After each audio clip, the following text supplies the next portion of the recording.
Trump administration says ICE could actually deport Abrego Garcia to a different country. Put it up full mass. This is an update to a story we brought you. We've been bringing it to you. Trump administration says ICE could actually deport Mr. Garcia to a country other than El Salvador if he's released from jail. So this is a reminder of the coverage. So in a months-long legal saga, Mr. Garcia was deported from Maryland to his native El Salvador in March, despite a prior court ruling that barred him from being sent to the Central American country. He was flown back to the United States earlier this month after a Maryland judge ordered his return, but promptly jailed on federal smuggling charges in Tennessee. A Tennessee judge then ordered him to be released pre-trial last weekend, but he will remain in jail until at least Friday. Now, obviously, they're playing games with this man's whole life, okay? There's more to this, but I want to remind everyone, when the major court ruling came out and said, basically, Trump administration, they had no right to do this, and the man needs to be escorted back to America. You had no right to deport him in the first place. The administration stance was, well, we don't have to do a damn thing. We don't have to do anything. And then another judge steps in, directly orders, so that the language is clear. You got to put him on plea. You got to bring him back.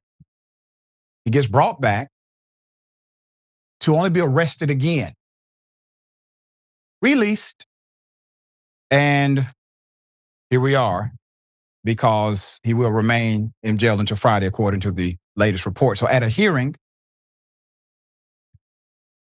in Maryland federal court on Thursday, Justice Department Attorney Jonathan Guyon said that once Mr. Garcia is released from detention, ICE, Immigration and Customs Enforcement, intends to begin removal proceedings to send him to a third country rather than El Salvador.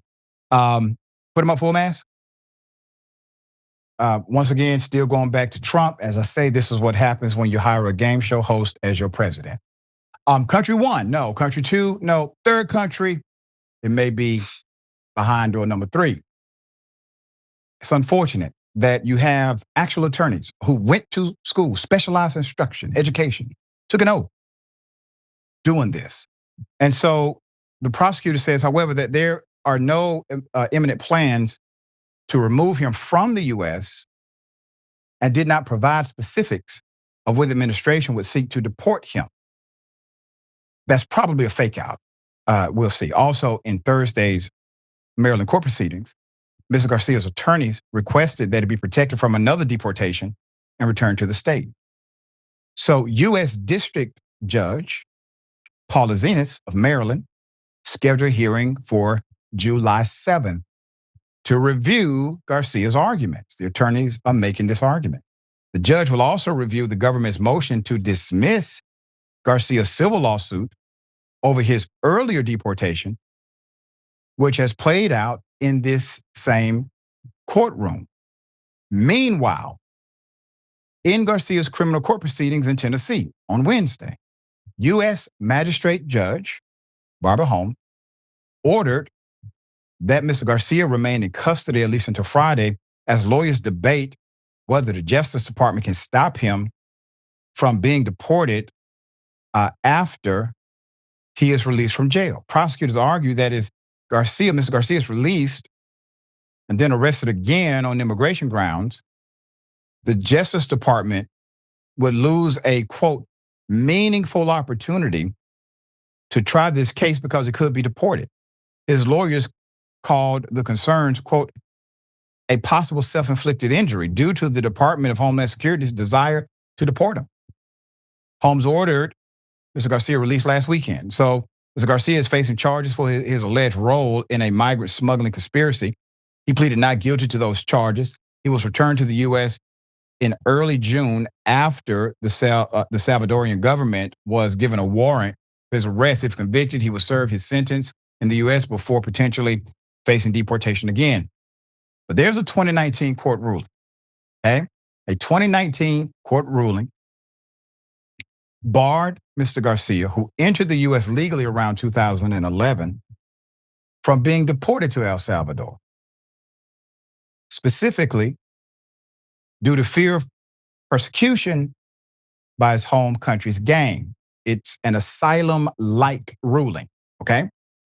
Despite that ruling, he was detained in March and sent to El Salvador anyway, in what the government described as an administrative error. Well, that's why you're going to lose the lawsuit. Because when the government engages in an administrative error where it actually deprives the legal or statutory rights and constitutional rights, and like it or not, he's in the United States of America, he has both. When an administrative error causes these types of civil intrusions, the government pays up. That's how it works. All right, Elliott, thoughts?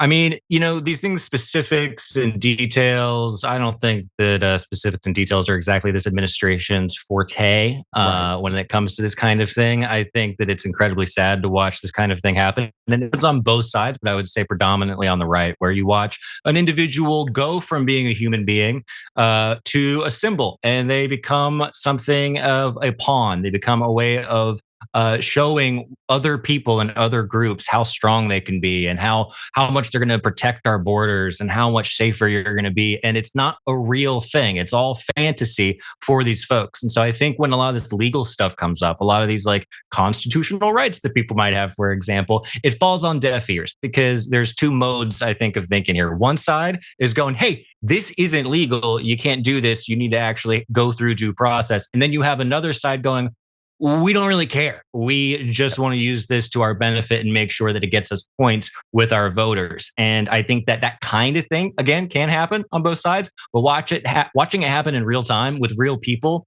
is sad. And it seems to be kind of one of our nation's favorite pastimes.